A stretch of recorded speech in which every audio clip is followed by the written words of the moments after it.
Pendant la réunion de Sainte-Seine, alors que les enfants chantaient joyeusement ces mots d'amour, tout le monde souriait avec approbation.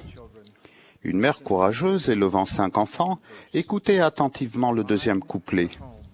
Dans mon foyer, par la prêtrise, un coin des cieux se réalise. Elle pensait tristement, mes enfants n'ont jamais connu un tel foyer. Mon message à cette femme fidèle et à chacun de nous est que nous pouvons recevoir à tout moment les bienfaits de la force du pouvoir de la prêtrise, quelle que soit notre situation. Parfois, nous associons exagérément le pouvoir de la prêtrise aux hommes de l'Église. La prêtrise est le pouvoir et l'autorité de Dieu conférés pour le salut et le bien de tous, hommes, femmes et enfants. Un homme peut ouvrir les rideaux afin que les rayons chauds du soleil entrent dans la pièce, mais s'il ne possède pas le soleil, ou la lumière, ou la chaleur qu'il apporte. Les bénédictions de la prêtrise sont infiniment plus grandes que celui à qui l'on demande d'administrer le don. Recevoir les bénédictions, le pouvoir et les promesses de la prêtrise dans cette vie et dans la suivante est une des grandes possibilités et une des grandes responsabilités de la condition mortelle.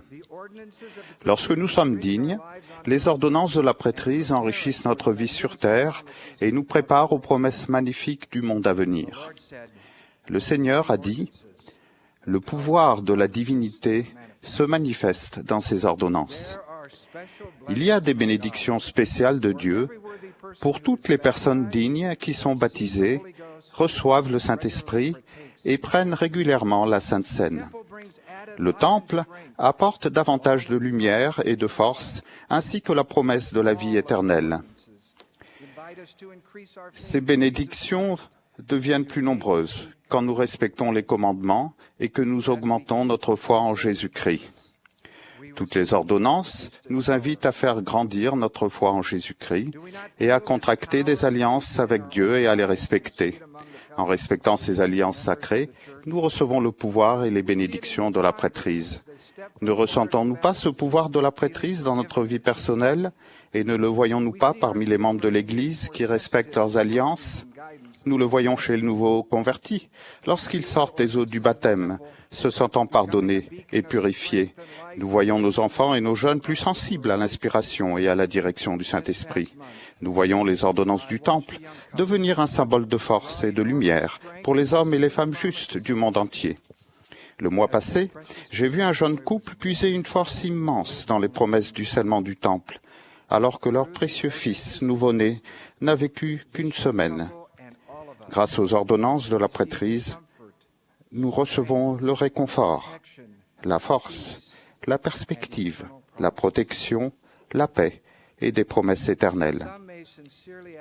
Certains peuvent sincèrement poser la question, si le pouvoir et les bénédictions de la prêtrise sont accessibles à tous, pourquoi les ordonnances de la prêtrise sont-elles administrées par les hommes?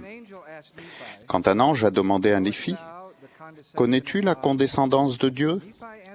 Néphi a répondu honnêtement, « Je sais qu'il aime ses enfants, néanmoins, je ne connais pas la signification de tout. » Quand nous parlons de la prêtrise, il y a beaucoup de choses que nous savons. Nous savons que Dieu aime tous ses enfants et ne fait point exception de personne. Il ne repousse aucun de ceux qui viennent à lui, hommes ou femmes, et tous sont pareils pour Dieu. De même que nous savons que l'amour de Dieu est le même pour ses fils et ses filles, nous savons aussi qu'il n'a pas créé les hommes et les femmes exactement pareils.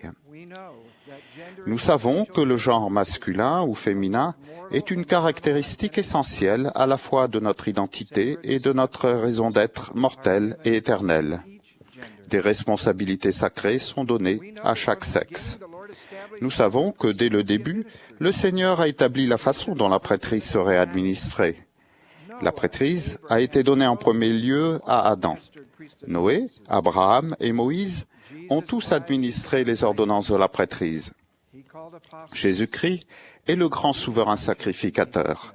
Il a appelé des apôtres. Il a dit, « Ce n'est pas vous qui m'avez choisi, Mais moi, je vous ai choisi et je vous ai établi. À notre époque, Jean-Baptiste, Pierre, Jacques et Jean ont rétabli la prêtrise sur la terre par l'intermédiaire de Joseph Smith, le prophète. C'est la façon dont notre Père céleste a administré sa prêtrise. Nous savons que le pouvoir de la sainte prêtrise n'agit pas indépendamment de la foi, du Saint-Esprit et des dons spirituels. Le prophète Moroni a dit « Ne niez pas les dons de Dieu, car ils sont nombreux, et ces dons sont conférés de différentes façons, mais c'est le même Dieu qui les opère tous. » Nous savons que la dignité sera toujours essentielle pour l'accomplissement et la réception des ordonnances de la prêtrise. Linda K. Burton a dit « C'est la justice qui nous qualifie pour inviter le pouvoir de la prêtrise dans notre vie. » Par exemple, pensez au fléau de la pornographie qui déferle sur le monde.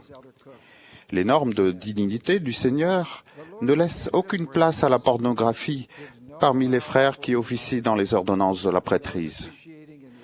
Le Sauveur a déclaré « Repentez-vous de vos abominations secrètes. L'œil est la lampe du corps. Si ton œil est en mauvais état, tout ton corps sera dans les ténèbres. Mais moi, je vous dis que quiconque regarde une femme pour la convoiter a déjà commis un adultère avec elle dans son cœur. » Le fait de préparer, bénir ou distribuer la Sainte Seine, de bénir les malades, ou de participer à d'autres ordonnances de la prêtrise en étant indigne, revient, comme l'a dit David Abednar, à prendre le nom de Dieu en vain. Si un frère est indigne, il doit se retirer et ne pas officier dans les ordonnances de la prêtrise, et, dans la prière, aller trouver son évêque, comme première étape du repentir et du retour à l'observance des commandements. Nous savons que les bénédictions de la prêtrise sont abondantes là où une mère et un père juste sont unis pour guider leurs enfants.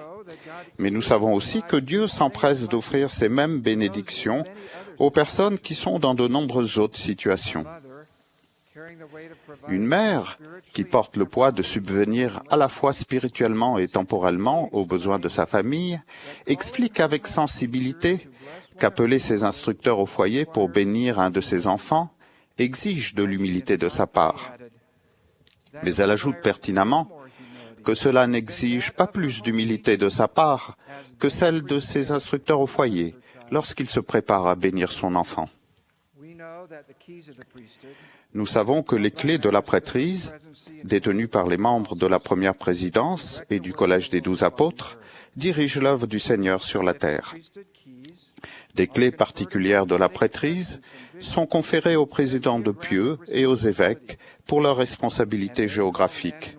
Ils appellent par révélation des hommes et des femmes qui sont soutenus et mis à part pour exercer l'autorité déléguée d'enseigner et d'officier dans l'Église. Il y a beaucoup de choses que nous ne savons pas sur la prêtrise, et le fait de regarder à travers le prisme de la condition mortelle ne nous donne pas toujours la compréhension complète de la manière dont Dieu agit. Mais son rappel bienveillant, « Mes pensées ne sont pas vos pensées, et mes voix ne sont pas vos voix », nous redonne l'assurance qu'avec le temps et une perspective éternelle, nous verrons les choses telles qu'elles sont réellement et comprendrons son amour parfait.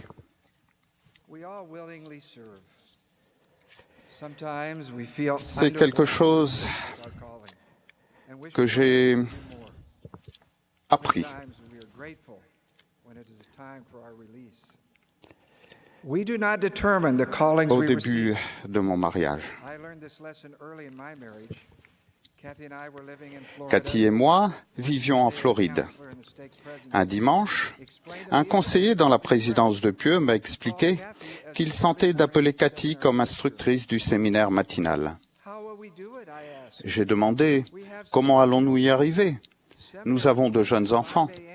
Le séminaire commence à 5 heures du matin et je suis le président des jeunes gens de la paroisse. » Le conseiller a souri et dit « Tout ira bien. Nous allons l'appeler et vous relever. » Et c'est ce qui s'est passé.